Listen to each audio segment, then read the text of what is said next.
भाइयों और बहनों, पूरे देश में नरेंद्र मोदी जी ने बेरोजगारी फैलाई है। पता नहीं आपने अदानी जी का नाम सुना है? सुना है? हाँ, मोदी जी के मित्र हैं। पार्लियामेंट में मुझे कहा, आप देखिए, पार्लियामेंट में मुझे कहा कि पार्लियामेंट में मैं अदानी और अंबानी का नाम नहीं ले सकता। तो मैंने कहा ठीक है, नाम नहीं ले सकता तो कुछ तो कहना पड़ेगा। तो A1 A2 नाम दिया मैंने उनको। और अगर जो कोई छोटा काम करता है, मजदूरी करता है, छोटा बिजनेस चलाता है, होटल चलाता है, टूरिज्म का बिजनेस चलाता है, तो उसके लिए नरेंद्र मोदी जी GST लाते हैं, नोटबंदी कराते हैं और बैंक के दरवाजे बंद कर देते हैं। कभी नरेंद्र मोदी समुद्र के नीचे चले जाते हैं, कभी हवाई जहाज में उड़ते हैं, कभी किसी नेता से गले लग जाते हैं, मगर बेरोजगारी के बारे में इन्होंने कुछ नहीं किया है। दुकान खोलेंगे, जहां भी ये नफरत फैलाएंगे वहां हम मोहब्बत की दुकान खोलेंगे। आप सबका यहां दिल से स्वागत करता हूं। आपसे मैं 2-3 चीजें कहना चाहता हूं। सबसे पहले आपने देखा होगा कि पूरे देश में बीजेपी के लोग, RSS के लोग नफरत फैला रहे हैं, हिंसा फैला रहे हैं, डर फैला रहे हैं। तो लड़ाई दो विचारधाराओं के बीच में है। एक तरफ नफरत, हिंसा, डर, दूसरी तरफ मोहब्बत, रिस्पेक्ट, इज्जत। आपने देखा होगा कन्याकुमारी से कश्मीर 4000 किलोमीटर हम चले और हमने बीजेपी के खिलाफ नारा दिया, नफरत के बाजार में मोहब्बत की दुकान खोलनी है। उनका काम नफरत फैलाने का है, हमारा काम मोहब्बत फैलाने का है। वो तोड़ते हैं, हम जोड़ते हैं। और अंत में नफरत की काट मोहब्बत से ही होती है। आप सब जानते हो, नफरत को नफरत से नहीं काटा जा सकता है, नफरत को मोहब्बत से ही काटा जा सकता है, हराया जा सकता है। और आपने इस चुनाव में देखा होगा, पहले नरेंद्र मोदी जी छाती फैला के आते थे, अब नरेंद्र मोदी जी ऐसे आते हैं। पहले बड़े बड़े भाषण करते थे, इस बार पार्लियामेंट में घुसने से पहले उन्होंने अपने सिर पर कॉन्स्टिट्यूशन को रखा, फिर गए अंदर। भाइयों और बहनों, पहली बार हिंदुस्तान के इतिहास में पहली बार स्टेटहुड छीना गया है। यूनियन टेरिटरी को पहले यूनियन टेरिटरी को स्टेट बनाया गया था। स्टेट को बांटकर 2 स्टेट बनाए गए। तेलंगाना बना, छत्तीसगढ़ बना, उत्तराखंड बना, अरुणाचल को स्टेट बनाया गया। मगर पहली बार हिंदुस्तान के किसी स्टेट को रद्द करके लोगों का जो हक है वो छीना गया। पहली बार हुआ है। ऐसे हिंदुस्तान के इतिहास में, मॉडर्न इंडिया में यह काम पहले कभी नहीं किया गया है। तो सबसे पहले जम्मू कश्मीर को जो स्टेटहुड है वो वापस देना है, क्योंकि आपका सिर्फ स्टेट नहीं छीना गया, आपके अधिकार, आपका धन, सारा का सारा आपसे छीना जा रहा है। 1947 में हमने राजाओं को हटाकर लोकतांत्रिक सरकार बनाई। हमने देश को कॉन्स्टिट्यूशन दिया। आज जम्मू कश्मीर में राजा बैठा हुआ है, उसका नाम एलजी है मगर वो है राजा। और जो आपका धन है आपसे छीना जा रहा है, बाहर के लोगों को दिया जा रहा है, चाहे वो आपके कॉन्ट्रैक्ट्स हो, सारा का सारा फायदा बाहर के लोगों को मिल रहा है और जम्मू कश्मीर के लोगों से छीना जा रहा है। तो हमारा पहला कदम जम्मू कश्मीर को स्टेटहुड वापस देने का होगा।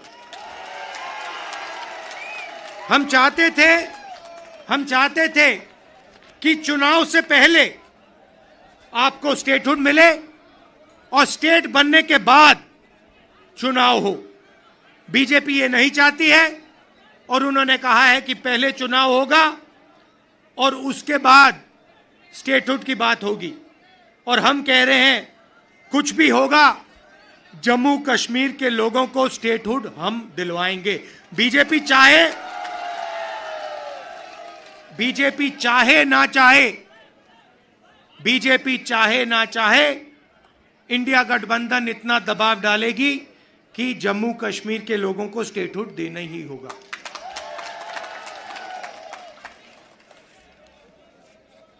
यहां पे हम सब जानते हैं कि बिजली के प्रोजेक्ट्स बनाए जा रहे हैं, मगर सच्चाई है कि बिजली के प्रोजेक्ट्स का फायदा आपको नहीं मिलता है।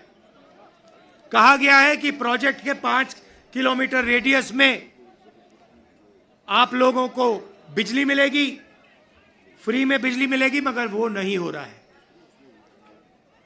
और बिजली के प्रोजेक्ट्स का फायदा आप लोगों को मिलना चाहिए। स्टेटहुड मिलेगा, चुनाव में हम जीतेंगे तो ये काम हम आपके लिए करके देंगे।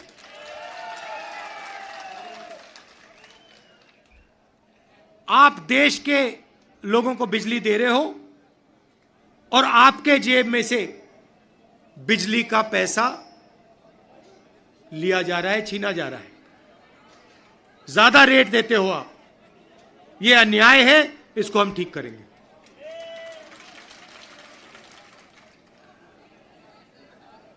भाइयों और बहनों, पूरे देश में नरेंद्र मोदी जी ने बेरोजगारी फैलाई है। पता नहीं आपने अदानी जी का नाम सुना है? हाँ, मोदी जी के मित्र हैं। पार्लियामेंट में मुझे कहा, आप देखिए, पार्लियामेंट में मुझे कहा कि पार्लियामेंट में मैं अदानी और अंबानी का नाम नहीं ले सकता।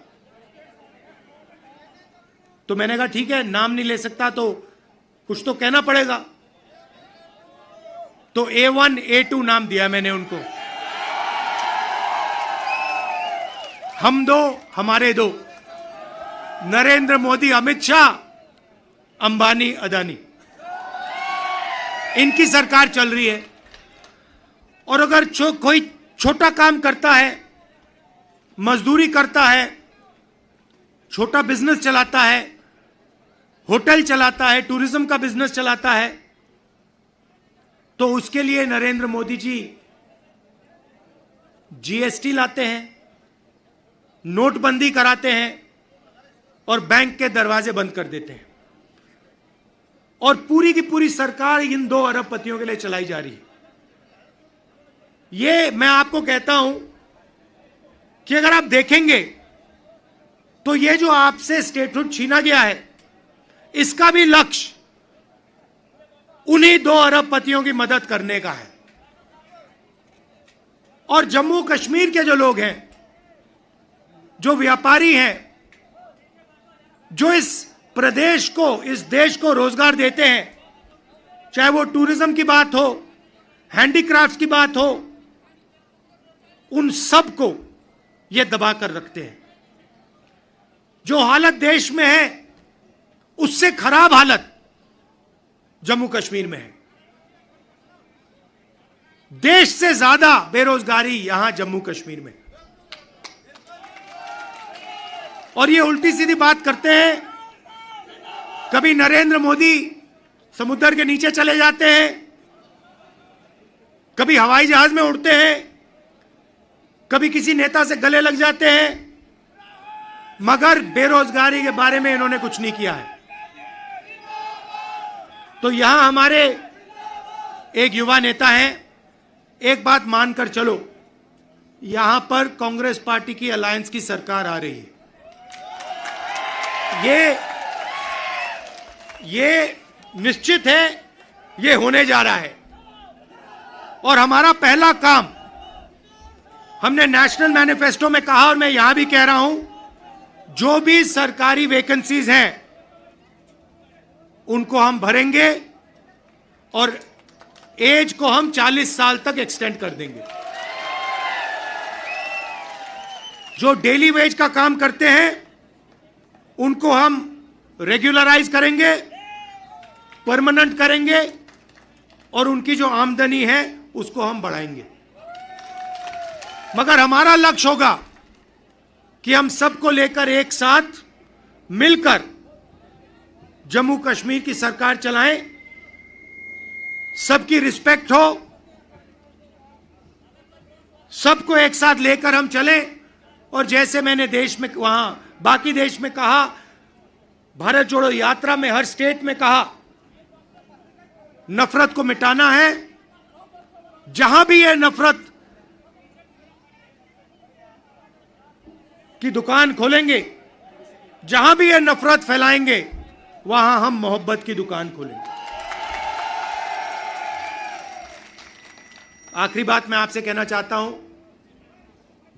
इतनी सुंदर जगह है, चुनाव के बाद मुझे यहां आना पड़ेगा। और ये जो आपने वकार जी कर्रा साहब, ये आपने जो मेरा 45 मिनट का प्रोग्राम यहां बनाया है, यह आपने मुझे ठग लिया। यहां पे कम से कम 1 दिन, 2 दिन, 3 दिन का प्रोग्राम बनना चाहिए। मुझे ऐसी जगह देखने को नहीं मिलती है, ऐसे प्यारे लोग। कम से कम यहां मुझे 2-3 दिन के लिए लाइए और यहां घुमाइए।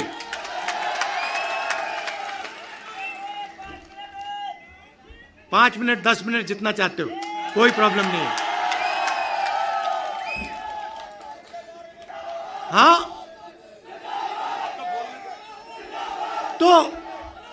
तो आपने देखा होगा, पहले कहा कि नरेंद्र मोदी को, बीजेपी को कोई हरा नहीं सकता। नरेंद्र मोदी जी कहते हैं, भैया मेरी डायरेक्ट लाइन है, भगवान से मैं डायरेक्ट बात करता हूं। और वो भी देश की मीडिया को बोल रहे हैं। अगर कांग्रेस पार्टी का कोई आए मेरे पास, जैसे कर्रा साहब आए या वकार आए और कहें कि भैया मैं डायरेक्टली भगवान से बात करता हूं, मैं उन्हें कहूंगा, भैया ऐसे करो, आप ये बात बाहर मत गलती से बोल देना, नुकसान हो जाएगा, लोग पता नहीं क्या कहेंगे। मगर नहीं, देश का प्रधानमंत्री जा सकता है, कह सकता है, भैया मैं नॉन बायोलॉजिकल हूं, बाकी हिंदुस्तान बायोलॉजिकल है, बाकी हिंदुस्तान बायोलॉजिकली पैदा हुए, मैं नॉन बायोलॉजिकल हूं, मैं डायरेक्ट भगवान से बात करता हूं। और इस चुनाव में भगवान ने नरेंद्र मोदी को डायरेक्ट मैसेज दे दिया कि भैया आपको लगता है कि आप भगवान से बात करते हो, मगर भगवान आम जनता से बात करता है और भगवान आम जनता की राय को सुनकर काम करता है। तो हमने नरेंद्र मोदी को साइकोलॉजिकली उड़ा दिया है।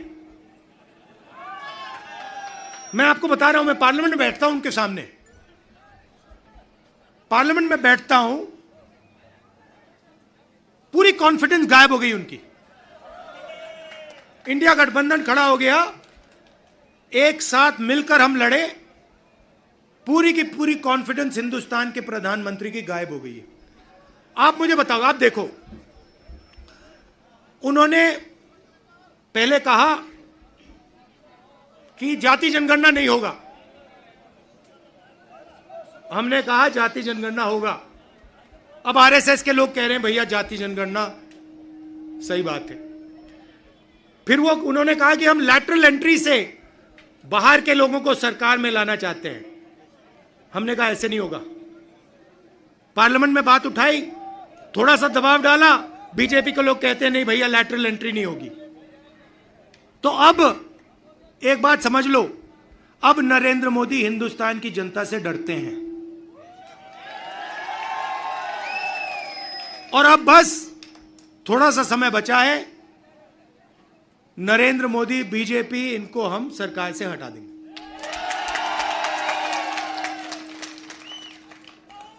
मगर हम चाहते हैं कि देश में भाईचारा हो, सबकी रिस्पेक्ट हो, एक दूसरे के साथ इज्जत से बात हो। जो कमजोर लोग हैं, चाहे वो किसान हैं, मजदूर हैं, छोटा बिजनेस चलाने वाले लोग हैं, उनको लगे कि इस देश में हमारी भी भागीदारी है, बैंक के दरवाजे हमारे लिए खुले हैं, कर्जा माफ हमारा भी होता है और सिर्फ देश 2-3 लोगों के लिए नहीं चलता है। ये हम चाहते हैं और यही काम हम जम्मू कश्मीर में शुरू करेंगे। और कुछ ही समय में आप देख लेना, यहां पे ये आप वकार जी यहां पे चुनकर जाएंगे, आप जिताओगे इनको, हमारी सरकार बनेगी और ये आपके लिए पूरे दिल से दम लगाकर आपके लिए काम करेंगे। वकार जी, ये आप मुझे एक वायदा करो कि यहां पे आप मुझे 1-2 दिन के लिए लाओगे और यहां के लोगों से मतलब अच्छी तरह, जैसे ऐसे नहीं मगर अच्छी तरह मिलाओगे। गूल का एरिया बहुत खूबसूरत है। हाँ हाँ, गूल का एरिया, गूल और गूल के एरिया में मुझे वहां पे ले जाओगे। आप सबका दिल से बहुत बहुत धन्यवाद। आपने इतने प्यार से मेरा स्वागत किया।